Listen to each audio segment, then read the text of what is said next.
Right, so a little something I'm working on needs a peak and hold meter on it. So a series of LED lights up, whichever the highest one was in that chain that lit up stays lit up. It's for a compressor, and the person I'm building it for said he basically, if he's doing some mastering, he doesn't want to have to sit and watch the output level lights. If he's, you imagine you've got an entire desk in front of you and you're trying to tweak 1,000 knobs and settings.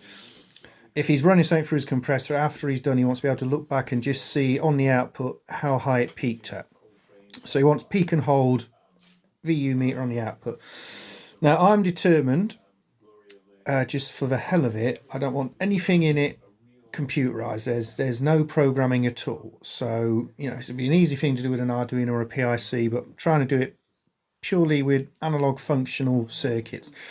Now I know SR latches are technically a digital circuit. They're two NAND gates or two NOR gates cross-coupled with each other, but they're not executing any programming. They're at the very core, they're just some transistors turning on and off. They're just analog components wired in a way so they are either in an on or off state. So technically analog, not executing program, not digital in the sense of actually being truly digital. I know you could debate that because you can build a whole computer technically without a processor using just TTL logic, well, TTL, transistor logic.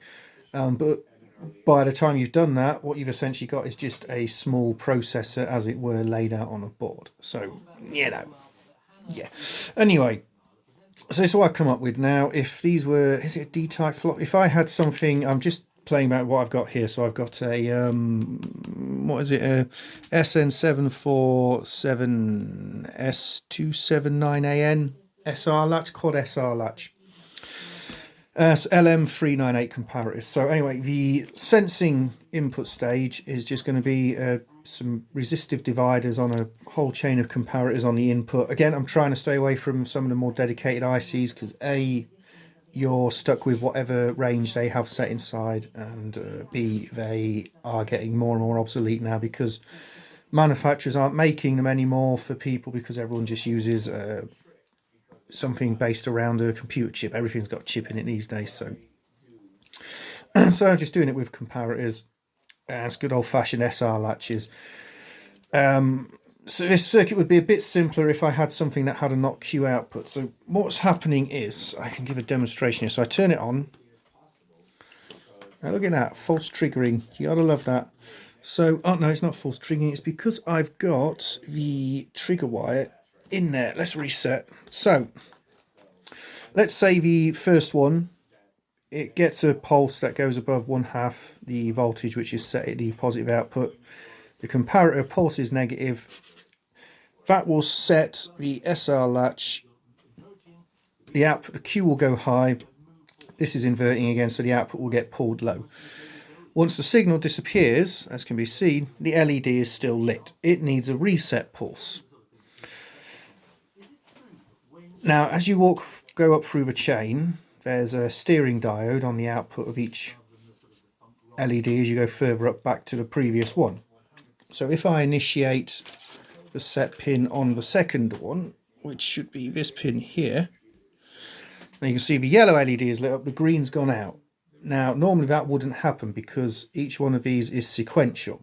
So if there was enough pulse for the yellow LED to light, there would actually still be the pulse on the set pin because this op amp would still be held low. So the green would still be on. So what happens in this instance, there was now a high enough signal that the second LED lit. The green one still stays lit because the signal's there. As the signal starts to drop down, the yellow will stay on. But the green one, as the signal disappears, can go out because the yellow's triggering it. And it just works its way up the chain. To reset, I'm either going to have to put a load of individual diodes in, or I'm just going to make it so the circuit literally just is turned on and off, which is probably an easier one. The reset button could probably just kill the power to the SR latches. I'll see what I come up with at the time.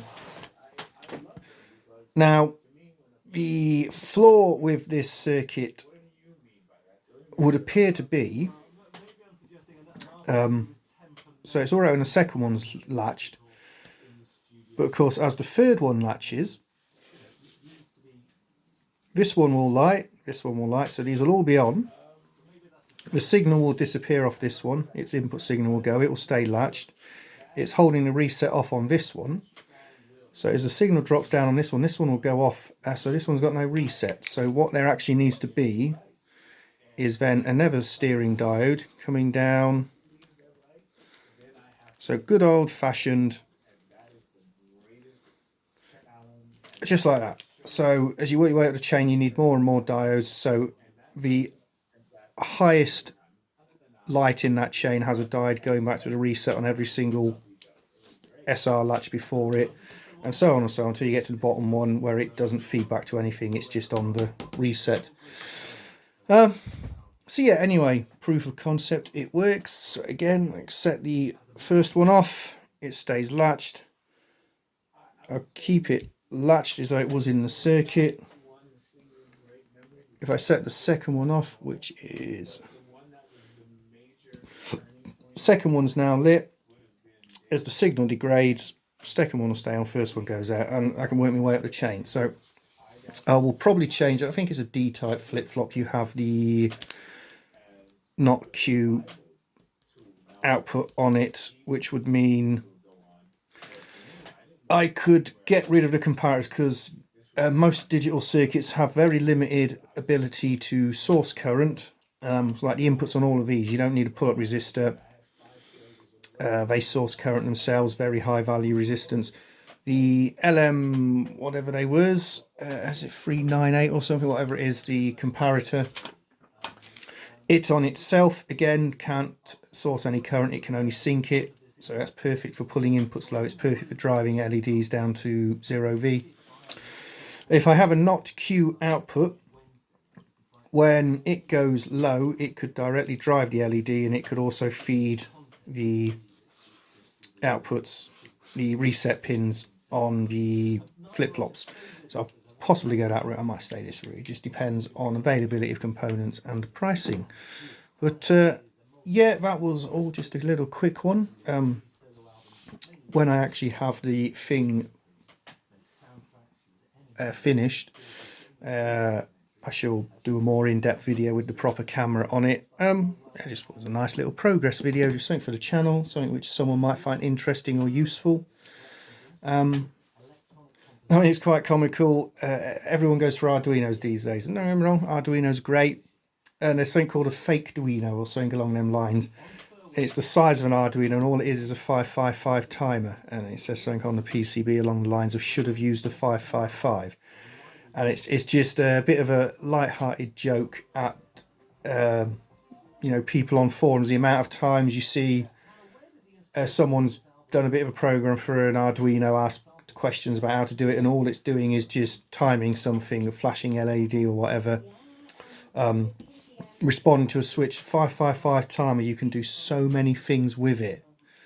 And yeah, so it's just a bit of a joke. You know, everyone instantly turns to digital when there's actually this chip which has existed since, like, I think it's like about 1972 or something, after 555 come out, which this tiny little 8-pin chip that size, I love that little chip down there, can do so many things that people think you instantly need to go and jump to an Arduino to do. But yeah, anyway, that's all for now. If you've watched this, as always, thanks for watching, and catch you again.